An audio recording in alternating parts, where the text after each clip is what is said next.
आठों पहर विराजमान रहते हैं और वो मंजरी सहजरी वपु धारण करके प्रिया प्रीतम की दिव्य सेवा में राधा नाम से। यहां शिकायत हो रही, मन हमारा ऐसा, मन हमारा वैसा। तुम राधा राधा जपो, एक बार तिरछी चितवन से लालजू देख लेंगे तो आह भर करके पूरे जीवन तड़प तड़प कर व्यतीत करोगे। मन हटाना चाहोगे भी तो नहीं हटेगा, नहीं हटेगा। एक बार राधा राधा पुकारते रहो तो देखोगे लालजू कैसे आपके हृदय का हरण करते हैं। विश्वास कर लीजिए हमारी बात पर। और लाभ और सिद्धियां ये तो सब छोटी मोटी बात है। तुम्हारे मन की एक एक वृत्ति अपहरण कर लेंगे लालजू, देख लेना। इसीलिए हम वृंदावनवासी बेपरवाह रहते हैं। ये हमारा मन इधर जा रहा, हमारा मन उधर जा रहा। यहां से ब्रह्मलोक तक एक ही चरण में नाप लिया। वो विश्वात्मा भगवान जिसके चरणों में मुकुट रगड़ रहा है, उसका राधा नाम ले रहे हैं। भाग मन तो विश्वंभर भगवान की टांग के नीचे ही है। भाग तो कितना भागेगा। बात को समझो। डरना घबरा जाना ये स्वभाव में उपासक के नहीं होता। गौर श्याम बदनार बिंद पर जिसको वीर मचलते देखा, नैन बान मुस्कान संग फंस फिर नहीं नेक संभलते देखा। राधा राधा राधा, तो तुम्हारा मन मचल पड़ेगा प्रिया प्रीतम के लिए। जपते तो रहो। ये वो बात समझ रहे होंगे जो एकांत में घंटा 2 घंटा रोते हैं। मिनट 2 मिनट आंसू बहाना नहीं। जो घंटा 2 घंटा रोते हैं, जिनकी कपड़े जिनकी रुमाल भींज जाती है, वो जानते होंगे कि राधा नाम क्या प्रताप करता है। जब इतना नाम जप करो कि घंटा 2 घंटा ऐसे जैसे वेग आता है, भूख का प्यास का, ऐसे रोने का वेग आता है। अगर छक के रोने को ना मिले तो बेचैन हो जाएगा। जब कस के घंटा 2 घंटा रोने को मिलता है तो एक विश्राम सी, शांति सी, कृतकृत्यता का अनुभव होता है। एक बार जिसके ऊपर इनकी कटाक्ष पड़ गई तो बस आह भर करके रह जाता है। अभी वो घटना नहीं घटी इसलिए है। ब्रज गोपी कहती अपनी सखी से, जाओ जाओ यहां से चली जाओ। क्यों? अरे अभी सुख चैन से खा रही, पी रही, सो रही हो, जाओ यहां से। हमारी बातें सुनोगे, हमारे पास खड़ी रहोगी तो आ रहा होगा वो नंदनंदन श्याम सुंदर आ रहा होगा, तुम्हारा सुख चैन सब छिन जाएगा। भाग जाओ यहां से। श्याम सुंदर, ये क्या हो गया है? बोले बरछी मार गया है। ऐसी जो घायल कर दिया है। नैन बान मुस्कान संग फंस फिर नहीं नेक संभलते देखा। नेत्रों का बाण और मंद मुस्कान, क्या हुआ? बोले नैन रूपी छुरी मार दी और मुस्कान रूपी नमक फेंक दिया। अब क्या हालत होगी? जिसके गांव में नमक डाला जाए तड़पड़ा के रह जाएगा। देखो री देखो, ये नंद का छोरा बरछी मारे जाता है। बरछी सी तिरछी चितवन की पैनी छुरी चलाता है। छुरी चला दी। कौन सी? बांके बिहारी, बांकी चितवन। और जब नेत्र रूपी बरछी से घायल कर दिया तो हमको घायल देख बेदर्दी मंद मंद मुस्काता है। तो मुस्कुराहट क्या हुई? बोले ललित किशोरी जखम जिगर पर नोनपुरी बुरकाता है। मानो नेत्रों से घायल करके मुंद मुस्कान रूपी नमक डाल दिया। वो आह भर करके बीती। हा कृष्ण, हा कमल्लोचन, हा प्राणनाथ। नयन बान मुस्कान संग फंस फिर नहीं नेक संभलते देखा। ललित किशोरी जुगल इश्क में बहुतों का घर घलते देखा। और डूबा प्रेम सिंधु में कोई तो हमने नहीं उछलते देखा। आज तक जिसने प्रिया प्रीतम के चरणारविंद का आश्रय लिया वो परम पद का अधिकारी हो गया। कहते इस प्रेम समुद्र में डूबते तो हमने देखा, लेकिन उछलते किसी को नहीं देखा। एक बार प्रेम का रंग चढ़ जाए तो प्रतिक्षण वर्धमानम, वो उसी रंग में डूब जाता है। अजब रंग अनुभव बरसे लाग। राधा राधा राधा राधा, अजब रंग अनुभव बरसे लाग, अनुभूतियों की वर्षा प्रारंभ हो गई। अभी क्या, कोई पूछ रहा था किसी निज जनों से, महाराज जी कोई चमत्कार करते हैं, महाराज जी कोई चमत्कार बताते हैं? वो सोचते कोई जादू, कोई टोना, इतने लोग लगे कोई जादू तो जानते होंगे। अरे सद्य वशीकरण चूर्ण मनंत शक्तिम तम राधिका चरण रेणु मनुस्मरामी, अखिल कोटि ब्रह्मांड नायक को अधीन कर ले, ऐसी रज में रहते हैं, चमत्कार कौन सा? महारानी के गोरे चरणार बिंद की ठसक और राधा राधा नाम तुम देखो, तुम्हारे हृदय में कैसा चमत्कार उदय होता है। कौन सा आजकल लोग ऐसा चाहते हैं।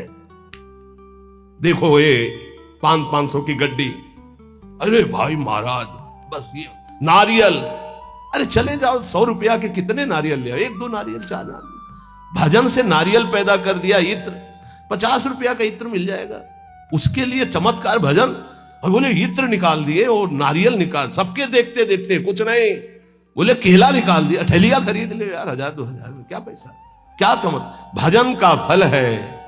हाँ, ललित किशोरी जुगल जिस्क में बहुतों का घर गलते देखा, डूबा प्रेम सिंधु में कोई हमने नहीं उछलते देखा।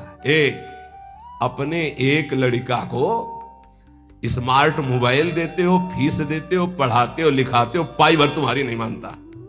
एक लड़का एक बिटिया संभाले नहीं संभलता, चमत्कार देखने चले बाबा का चमत्कार दिखाओ। चमत्कार एक इनकी खोपड़ी में बैठ करके राधा नाम सबको चला रहा है, साफ संयम में है, कोई मनोरंजन किसी के पास नहीं, जिनको सेवा है केवल उनके पास मोबाइल, साफ सावधान, और रोज अपनी दिनचर्या में रत रहते हुए ये सब इष्टाकार वृत्ति की तरफ चल रहे हैं। हम इनको मन से प्रणाम करते हैं कि हमारी आज्ञा हमारे गुरुजनों की परिपाटी पर चल रहे हैं। चमत्कार किसे कहते? मन का परिवर्तन कर देना, ये राधा नाम का चमत्कार है, ये राधा नाम का प्रभाव है। पता नहीं लोग साधु महात्मा को क्या समझते हैं। जादू देखना है तो जादूगर के पास जाओ ना, पानी में ये दिखा देना, रुमाल में कबूतर निकाल देना, ये देखो जाके। साधु का चमत्कार देखना है मन का परिवर्तन, तुम्हारा मन और तन दोनों पवित्र होकर सच्चिदानंद भगवान में लगे। आज इसीलिए तो साधुता बहुत दुर्लभ हो गई है कि साधु महात्माओं को भी लोग नौटंकी मनोरंजन का एक पात्र समझते हैं। ताली बजा दी, बात सुने, कोई नेता का भाषण, ताली बजा दी। मन का परिवर्तन, तन का संयम और सच्चिदानंद में वृत्ति को जोड़ना। अजब रंग अनुभव बरसन लागे, अनुभव, हृदय का अनुभव, हृदय का परिवर्तन। क्या बोले? काम क्रोध मद आस वासना अर्क जवास ही झरने लागे, अजब रंग अनुभव बरसे लागे। जब वर्षा होती है तो ये अर्क और जवास ये अपने आप सूख जाते हैं, नष्ट हो जाते हैं वर्षा में, और सब जगते हैं, ये नष्ट हो जाते हैं। बोले जब राधा राधा राधा राधा और इसका जब रंग बरसने लगता है हृदय में, तो काम क्रोध मद आस वासना ये अपने आप नष्ट हो जाते हैं। जैसे वर्षा होते ही अर्क और जवास नामक पौधे ये अपने आप नष्ट हो जाते हैं, और दूसरे सैकड़ों पौधे हरे भरे हो जाएंगे, पर ये नष्ट हो जाएंगे। तो ऐसे ही काम क्रोध लोभ मोह मद वासना नष्ट हो जाती है, और नाना प्रकार की भाव तरंगे प्रिया प्रीतम की उठने लगती है। लोभ मोह परद्रोह दोष दुख कलि कुचाल सब तरसे लागे, इंद्री दमन अमन सब भात ही अरुचि होत अब छर से लागे, अजब रंग अनुभव बरसे लागे। कब जानो हमारी साधना रंग ला रही है? जब काम के वेग को, क्रोध के, मोह के, मद के, इन सब के वेगों को सह गए, कोई प्रभाव नहीं, अंदर से शांत। किसी से कहना मत, क्योंकि कहने से सत्ता दृढ़ होती है। अंदर जो विकार आते हैं किसी से मत कहो, कोई भी क्रिया मत करो, शांत उस समय नाम जप करो, देखो अपने आप सब नष्ट हो जाएंगे। और नष्ट आपको नहीं करना, कोई है आपका जो आप पर नजर रख रहा है। कोई आक्रमण आपको परास्त तब तक नहीं कर सकता जब तक आप आज्ञा का उल्लंघन नहीं करेंगे। आप अपने हाथ से कोई क्रिया नहीं करेंगे, आप कोई गंदे दृश्य नहीं देखेंगे, तब तक किसी की ताकत नहीं कि आपको भ्रष्ट कर सके। ध्यान रखना, क्योंकि आप गुरु कृपा कवच में हैं। जब आप आज्ञा उल्लंघन कर देंगे तो फिर लक्ष्मण रेखा पार हो गए आप, फिर आपको दंड भोगना पड़ेगा। लोभ मोह परद्रोह दोष दुख कलि कुचाल, ये सब तरसे लागे। अर्थात वो चाहते हैं कि मैं इसको अपने अधीन करूं, पर हिम्मत नहीं कि छू सके। किसको? जिसकी जिह्वा पे राधा राधा नाम और हृदय में गुरु कृपा का अनुभव शुरू हो गया है। इंद्रिय दमन ये पहचान है साधुता की, नहीं तो फिर नाटक है, पाखंड है, दंभ है। बिन विवेक वैराग्य भक्ति बिन सत्य न एको मानो, भगवत विमुख कपट चतुराई सो पाखंडे जानो। चाहे गृहस्थ हो चाहे विरक्त।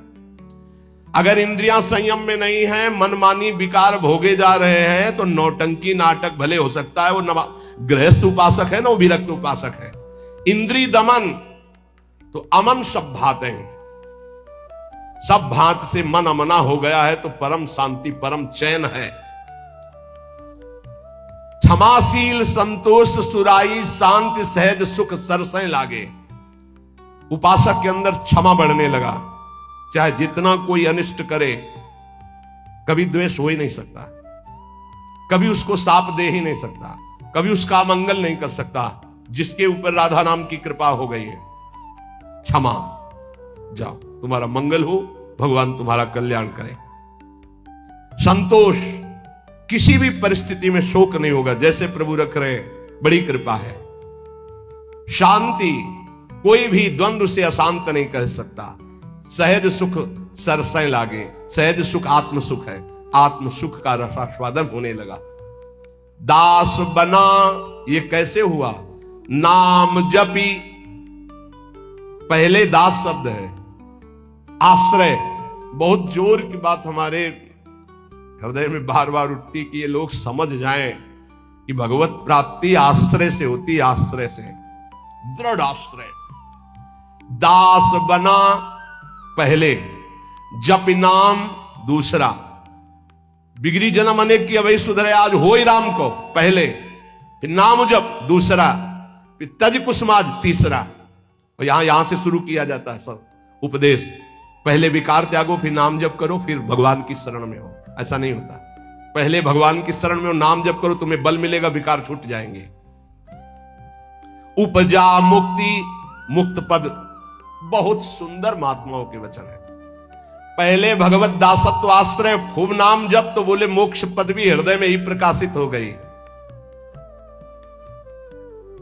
ये मोक्ष पदवी क्या है? इसकी पहचान क्या कि आप मुक्त हो गए हो। शत्रु मित्र समजान मान मान अपमान सम दुख सुख लाभ न हानि याजु कृपा हरिवंश, ये मुक्त पुरुष का लक्षण है। चाहे शत्रु हो उसके साथ व्यवहार कर रहा हो, या मित्र हो, दोनों में समान भाव, मान और अपमान में समान भाव, सुख दुख में समान भाव, लाभ हानि में समान भाव, जय पराजय में समान भाव। ये जिसके हृदय में आ गया वो मुक्त हो चुका है। गीता जी में भगवान ने कहा, निर्माण अमोहाजित संग दोषाध्यात्म नित्या विनिवृत्त कामा द्वंद्व विमुक्ता सुख दुख संगई गच्छन्त अमूढ़ा। ऐसा अमूढ़ अव्यय पद का अधिकारी महापुरुष मुक्त पद में विराजमान कौन है? बोले जो मान रहित हो चुका है।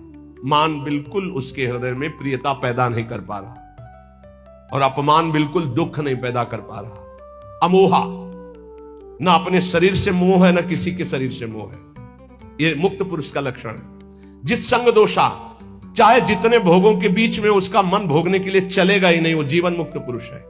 जित संग दोषा, अध्यात्म नित्या, निरंतर आत्मस्वरूप में स्थित, विनिवृत्त कामा, समस्त कामनाएं निवृत्त हो चुकी हैं। द्वंद्व विमुक्ता, हर द्वंद्व से वो मुक्त हो चुका है। मान अपमान सुख दुख लाभ हानि चिंता शोक भय मृत्यु, सबसे सुख दुख संगय, सुख और दुख में समान भाव। ऐसा महापुरुष परम ज्ञानी महात्मा वो जीवन मुक्त है। वो यहां कह रहे, दास बना पहुंचे मुकाम जे आंखें कहत हवाला। साधु की पहचान चिकने गाल से नहीं, साधु की पहचान उसके नेत्र से होती है, सिर्फ नेत्र से। ऐसे तो मांस मछली खाने वाले के भी गाल चमकते देखे हैं कि वो बहुत ही चिकन, तो चिकनाहट को थोड़ी साध होता है, वो तो घी दूध से चिकनाहट आ जाती है। अच्छा खाओ पियो तो मांस चढ़ेगा, चिकना हो जाएगा शरीर। बोले बहुत चमक रहा है चेहरा, तो हम आपको दिखाएं कि विषयी पुरुष हो, चेहरा चमक रहा है, वो भजनानंदी है क्या? नहीं, वो खान पान का है चेहरा। दास बना पहुंचे मुकाम, तो आंखें कहत हवाला। अच्युत मुनि के आश्रम में जे उड़िया बाबा पहुंचे, गंगा के किनारे है, तो देखा, जे दृष्टि दे, अरे अपने शिष्यों से कहा दौड़ो, ब्रह्मबोध संपन्न महापुरुष पधार रहे हैं। दृष्टि में पता चल, बोले दास बना पहुंचे मुकाम जे, तो आंखें कहत हवाला। आंखें परिचय बता देती है कि ये किस कोटि का महात्मा है, जीवन मुक्त है या प्रपंची है या विषयी है या साधक है या साधना की किस स्थिति में है। पहुंचा हुआ महापुरुष के नेत्र बताते हैं। दास बना पहुंचे मुकाम जे, आंखें कहत हवाला। जे दृष्टि में दृष्टि ऐसे मिली तो पता चल जाता है कि किस कोटि की स्थिति है। अब बता रहे हैं कि दो प्रकार की आंखें होती सिद्धों की। एक होती जो ज्ञान सिद्ध होता है, करुणा और मैत्री, ये दो आंखों में नहीं होंगी। करुणा और मैत्री नहीं हो, क्योंकि वो निर्मम निरहंकार अद्वितीय स्थिति को प्राप्त महापुरुष बिल्कुल शुष्क काष्ठवत हृदय, ना दया ना करुणा ना मैत्री न द्वैत। जब अपने सिवा है नहीं कोई, तो आप उनकी दृष्टि में देखोगे तो ना हिलन ना डुलन, और नेत्र के आसपास की सारी पुतली साफ एकदम श्वेत, वो ब्रह्माकार वृत्ति के नेत्र होते हैं। रुद्रवत एकदम दृष्टि उनकी, और बिना चंचलता रहे, बार बार ऐसे नहीं, खुले हो, एकदम अलक्ष श्वेत पुत्री, सिंहवत दृष्टि। और दूसरे होते प्रेमियों के, नशा ललाई, जैसे भांग छाने हो या कोई नशा करे हो तो लाल आंख नहीं हो जाते, ऐसे लाल आंख होती है प्रेमियों की, क्योंकि प्रायः वो रुदन करते हैं, तो आंखें सूजी हुई या आंखों के नीचे लालिमा, थकित पूतरी, वो एक विचित्र दशा होती। बड़े ही सरस, बड़े ही व्याकुल, बड़े ही थकित नेत्र। पलक न लागत हाला, अपलक दृष्टि उनकी भी रहती है। ज्ञानी की दृष्टि भी ऐसी होती है, प्रेमी की दृष्टि होती है, पर दोनों में अंतर होता है। एक एकदम काष्ठवत शुष्क, मतलब वो शब्द अशुद्ध होगा, उदाहरण नहीं दिया जा सकता, जैसे खुली हुई मुर्दे की आंख, कोई हलन डुलन चलन कुछ नहीं। कई बार उड़िया बाबा को बाहरी लोगों ने समझा कि पधार गए हैं, ऐसी दृष्टि बस कुछ नहीं। और प्रेमी जनों की दृष्टि नशा ललाई, थकित पूतरी, पलक न लागत हाला, मतलब नेत्र ऐसे कि देखो तो आसक्त हो जाओ। बड़े सरस, बड़े प्रेमी, बड़े थकित, और हल्की सी लालिमा नेत्रों में छाई हुई है, सुरंग नेत्र है।